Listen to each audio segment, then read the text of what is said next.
Kaya mga kadipat at good afternoon sa lahat ng mga nakatutok at kung sakali may tututok anytime. Dipat Aguilar here na sa ngayon lang, nagkonting pasilip lang tungkol doon sa sa kasalukuyan kong pinagkakabalaan for the meantime dito sa aking laboratory. And of course, konting pandesal lang at saka isang boteng malamig na soft drink. Ayos na. Yan. Alright, so as you saw earlier, yun nga, yung si Setsuna, si Hatchat Jr. at saka itong si Sanya Sentry. Dati si Sanya Blade ito, ngayon Sanya Sentry na. Yan yung yung kasalukuyan kong ginagawa na project. And kaya ako pinasilip yung packaging na to ng JNT. Ayan, yung JNT na to. Ay yun dahil meron akong mga pinurchase na naman na actually hindi siya kit. Hindi ito Fire Dragon car kit, hindi siya bagong car kit kundi mga karagdagang pyesa lang po ito. And ito na, I'll open this in 5 4 3 2 1. Alright.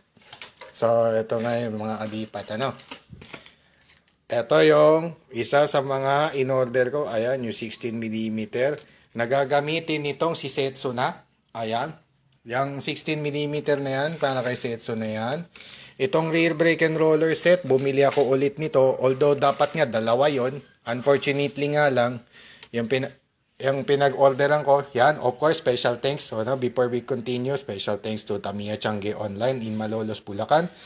For yan, doon ko pinapurchase sa ngayon yung aking mga Tamiya parts for the meantime dahil hindi nga makadalaw dahil sa patuloy pa rin nagpapatuloy pa rin ng COVID-19 pandemic kaya hindi pa rin po makadalaw ang inyo pong lingkod. Ayun, see you next year na naman.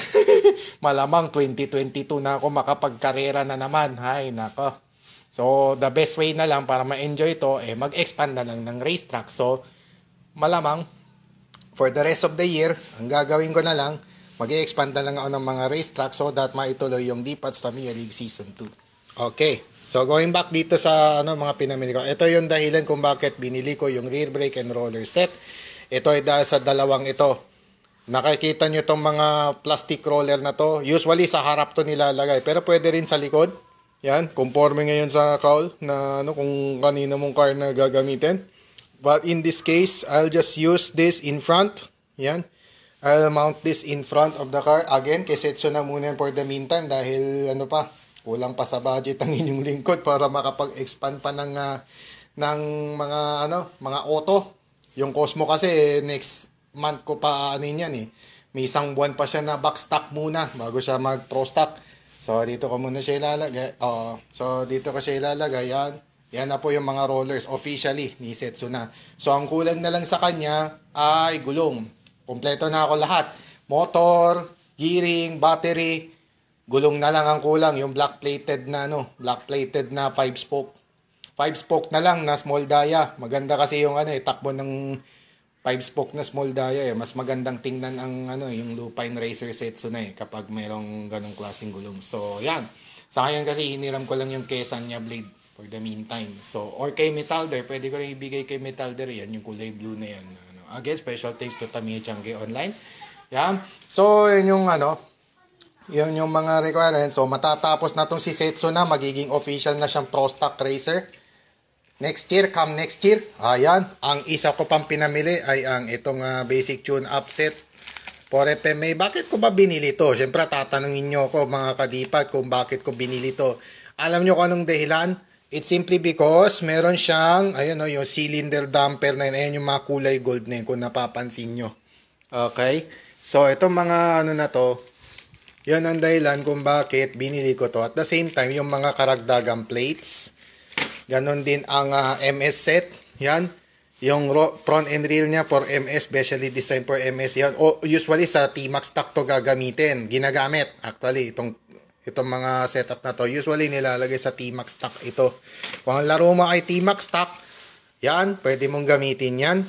Yan. Yung mga 90mm, 30mm, and all that. But, in this case, itatabi ko na lang muna for the meantime itong mga rollers na to at saka yung mga ball cap.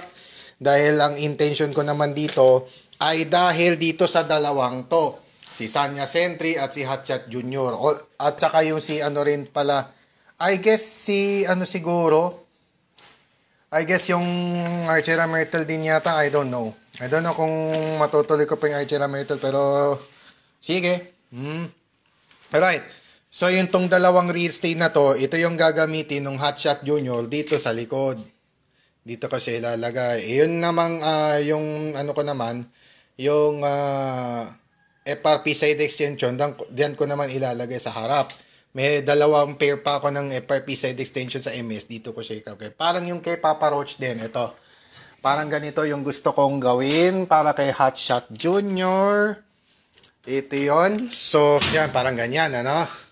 Parang ganito. Ito yung parang gagawin kong setup. Yan. Yung front.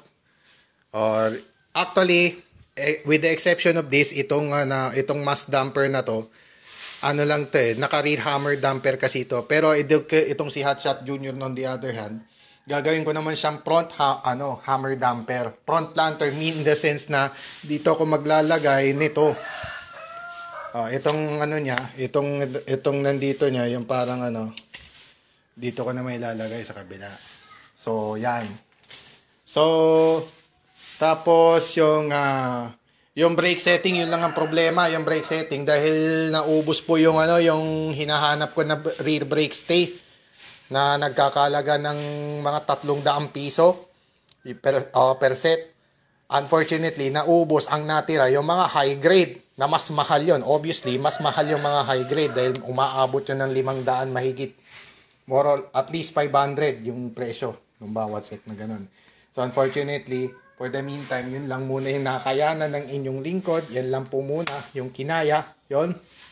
Tsaka yung mass damper requirement, ayun, matatapos na yung mass damper requirement ko.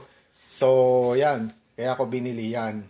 At tsaka at the same time, yan, yung plate na yan, ilalagay ko nga dun sa Hotshot. And then, yung ginawa kong lantern previously, supposed to be para rito kay Sanya Sentry. Unfortunately, hindi pala siya kasya.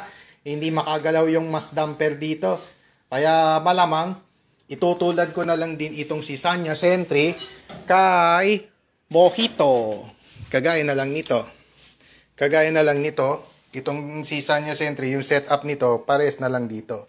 Para unanimous na lang lahat ng gun blaster ko. Lahat ng gun blaster XTO ko. May isang setup na lang sila. Isa lang yung motor, isa lang din yung Bahala na kung sinong lumusot. Bahala na sinong lumusot. Kung sakali mang dumating yung race next year. Hindi pa talaga normal baka mag-suffer pa tayo ng ilang taon siguro bago mag-normalize ang lahat. Kaya for the meantime, pagtsaga-tsaga na lang muna sa buo-buo tsaka pag-expand ng race track. Pero di bale, darating din yung time na na rin this year talagang magbabalik ang D-Pads Tamilig for sure. Babalik ang D-Pads Tamilig May on or before July 2021. Babalik po yan. Alright, so yan. So, yan lang po. Nagpasilip lang ako kung ano yung mga pinamili ng inyong lingkod. What I am up to right now. And of course, dito ko natatapusin ang aking short vlog. Medyo napahaba lang ng bahagya. And once again, this has been Dipa Taguilar signing off for now. At maraming salamat kung sa lahat ng mga tumutok. At kung sakali may tututok dito anytime sa aking live vlog. Of course, siyempre, batiin ko rin yung ultimate crush at ultimate love of my life ko na si Myrtle Abigail for Lucas Saras. I love you so much. Siyempre, yan, as always, tsaka advance happy Valentine sa ating dalawa. Sana makita na ulit tayo dito. Mama, chup chup. Alright, gawin na naman. Nani!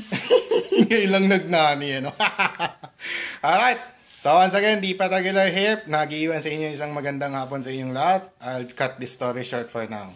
So, for now, buo-buo muna ako rito mga kadipat.